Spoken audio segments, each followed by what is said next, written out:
l'actualité en Afrique.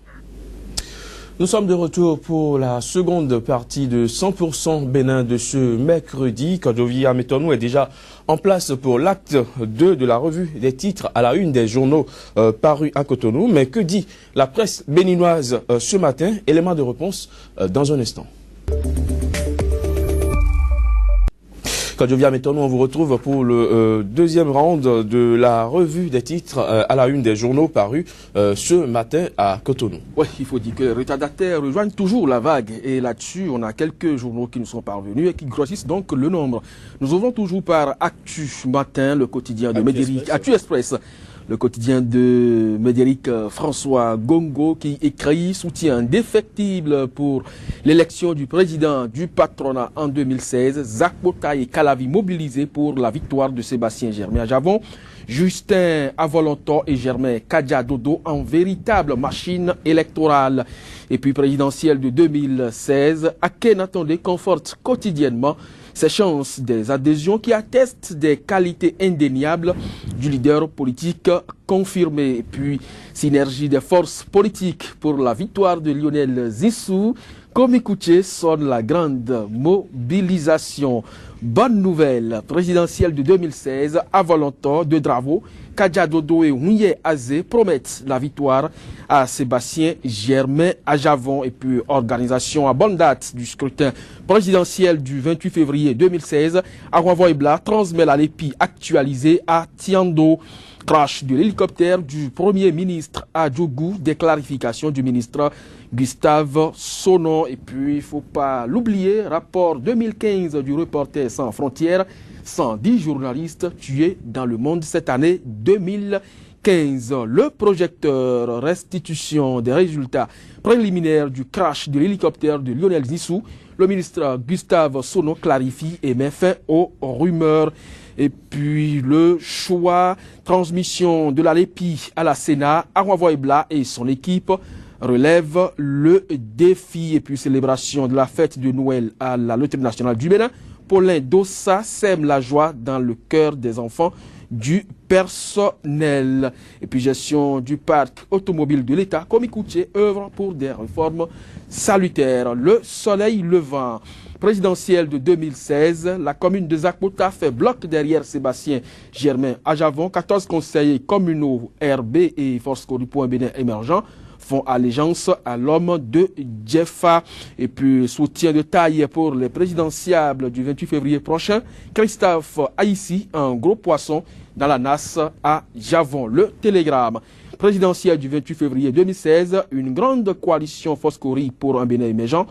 PRD, RB, UB, AND et puis UDS pour porter Lionel Zissou au pouvoir. Et puis, toujours parlant de cette présidentielle de février 2016, Liamini de Dravo, Kadjadodo et Ouye Azé se positionnent pour Sébastien Germain Ajavon. L'expression présidentielle de 2016, Arwavo Ebla transmet la LEPI à la Sénat. Et puis, échec dans la lutte contre la corruption, y pointe du doigt la justice béninoise. L'humanité, élection présidentielle, Augustin Arwavo Ebla remet la LEPI à la Sénat. Libération, la utilisation des moyens de l'État dans la pré-campagne, la loi électorale allègrement violée, des citoyens s'indignent et font appel à la communauté internationale. Les dispositions de la loi en question. Et puis présidentielle de 2016, Kadjadodo et compagnons mobilisent le plus grand arrondissement du Bénin pour Sébastien Germain Ajavon, Zakpota et Atiémé aussi, acquis à la cause de l'homme d'affaires. La nouvelle tribune présidentielle de 2016 vers une grande coalition pour soutenir Lionel Zissou, Fermacan de l'année 2015, un Bénin politique sous le prisme de la guerre.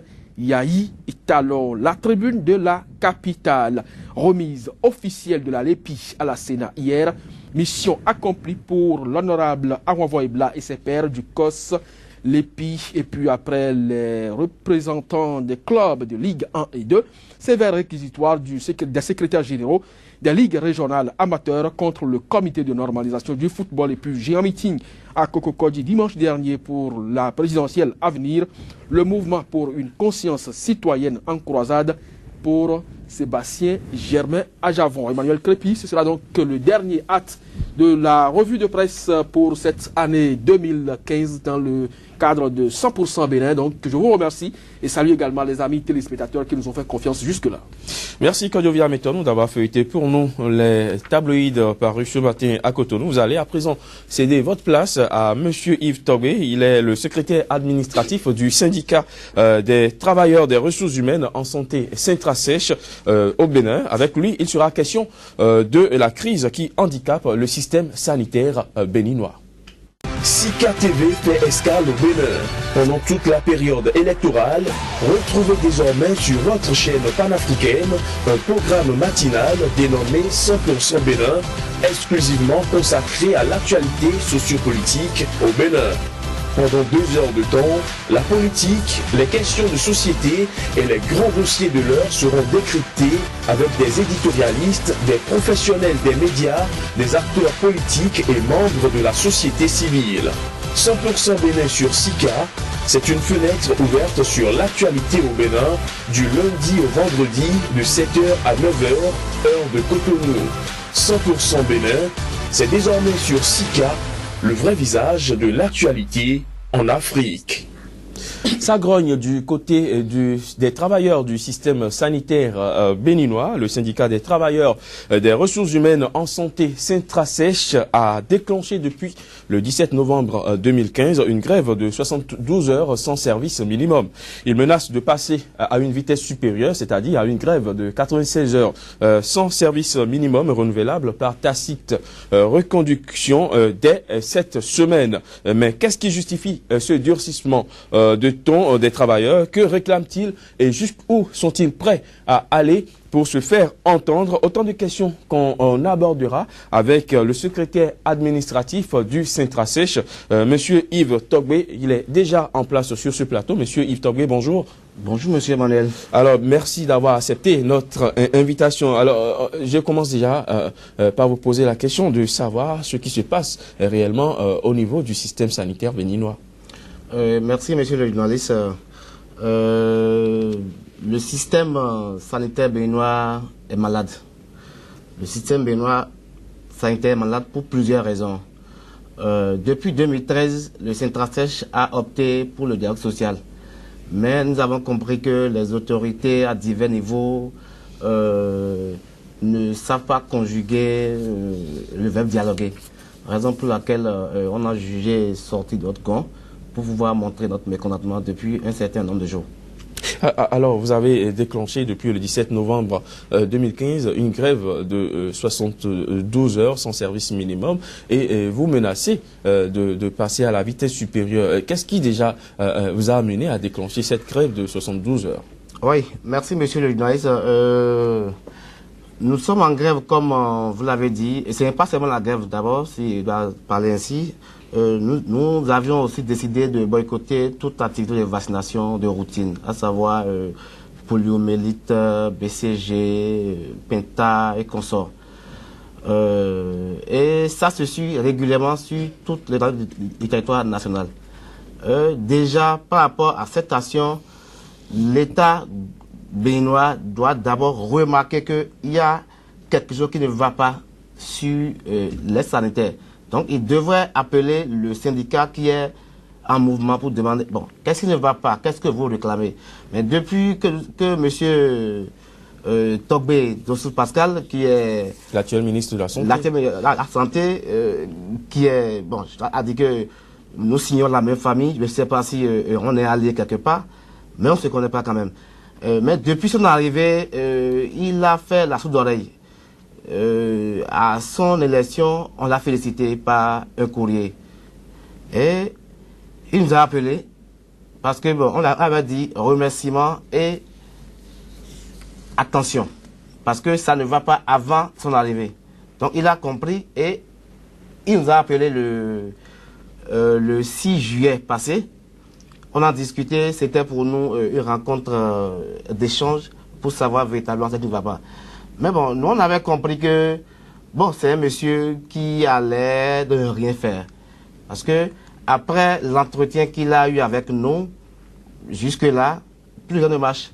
Il n'a plus songé à appeler. Est-ce que vous avez essayé de relancer, monsieur le ministre? On a relancé On lui a envoyé un courrier le 16 septembre passé pour dire ultimatum. Il n'a pas répondu.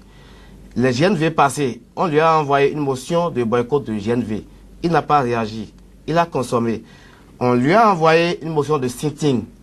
Il a consommé. Il n'a même pas songé à nous recevoir le jour du sitting. Alors, les travailleurs, au cours du BDN, a dit, bon, si nous avons un ministre qui ne va nous écouter, alors il faut aller à la vitesse de croisière. Alors, vous agissez entre autres le démarrage sans délai de la formation complémentaire aux agents de santé admis au concours professionnel depuis 1 an. Vous réclamez le reclassement des agents contractuels de l'État partis en stage conformément aux dispositions du décret 2015-373 du 25 juillet 2015. Et puis, vous réclamez entre autres le paiement des émoluments de la campagne de distribution gratuite de la moustika imprégnée effectuée depuis 2014. De quoi s'agit-il réellement? En fait, avant d'aborder ces points dont vous venez d'énumérer, il y a un premier point capital qui nous tient à cœur. Okay. C'est le problème du reversement. Le reversement a commencé depuis 2008. Nous sommes dans quel pays? Et on va démarrer une activité d'envergure nationale et 7 ans après, bientôt 8 ans, on remarque que ce n'est pas encore fini. Il y a près de 5 à 600 personnes qui sont encore sur le carreau. Malgré nos cris de ras-le-bol, malgré les lettres envoyées à la fonction publique, malgré les lettres envoyées à la santé, aux financiers consorts, personne ne dit rien. Quand vous dites 600 personnes restent encore sur le carreau, qu'est-ce que vous voulez dire? Parce que le reversement a été enclenché en 2008, comme vous le dites. Oui. Lorsqu'on à mi-chemin, on a fait l'évaluation et on a remarqué effectivement qu'il y a des gens qui sont omis, qui n'étaient pas recensés sur le terrain. L'IGE aussi a fait son enquête et a déposé son rapport depuis plus d'1 an. Maintenant, la fonction publique a pris les requêtes de l'IGE et en communication avec notre DRH, on sait véritablement ce qui se passe pour qu'on ne nous sorte pas l'arrêté de l'éligibilité, pour qu'on puisse finir totalement avec ce reversement. Alors, si je vous comprends bien, c'est que 600 personnes depuis 2008 sont censées être reversées, mais en 2015, ce n'est pas encore une réalité, M. Togbe. Alors, Herbert Ounibo est resté avec nous sur ce plateau. Herbert, vous avez suivi M. Togbe par rapport à la situation de crise au sein du système sanitaire béninois. Un ministre de la Santé qui refuse d'aller au dialogue avec les syndicats, alors qu'on sait que quand le système sanitaire, les travailleurs de la santé vont en grève, c'est l'hécatombe. Absolument. Je pense que, à entendre le secrétaire général du Sintra-Sèche, c'est que il y a des problèmes au niveau du dialogue social. Il a évoqué des courriers qui sont restés sans suite. Et je crois que M. Togbe est un spécialiste du domaine. Il connaît bien la maison. Et quand on entend ça, ça pose un petit problème de management. Un ministère, c'est d'abord un lieu où on fait de la politique, c'est un lieu où on fait du management. Et je vois le ministre de la Santé souvent tout joyeux à la télévision. Mais il aurait pu quand même écouter, parce que le dialogue est très important en toute chose. Et ce qui manque souvent aux spécialistes du domaine, quand on les promeut politiquement, c'est qu'il y a des aspects qui leur échappent et qui font partie de ce que nous appelons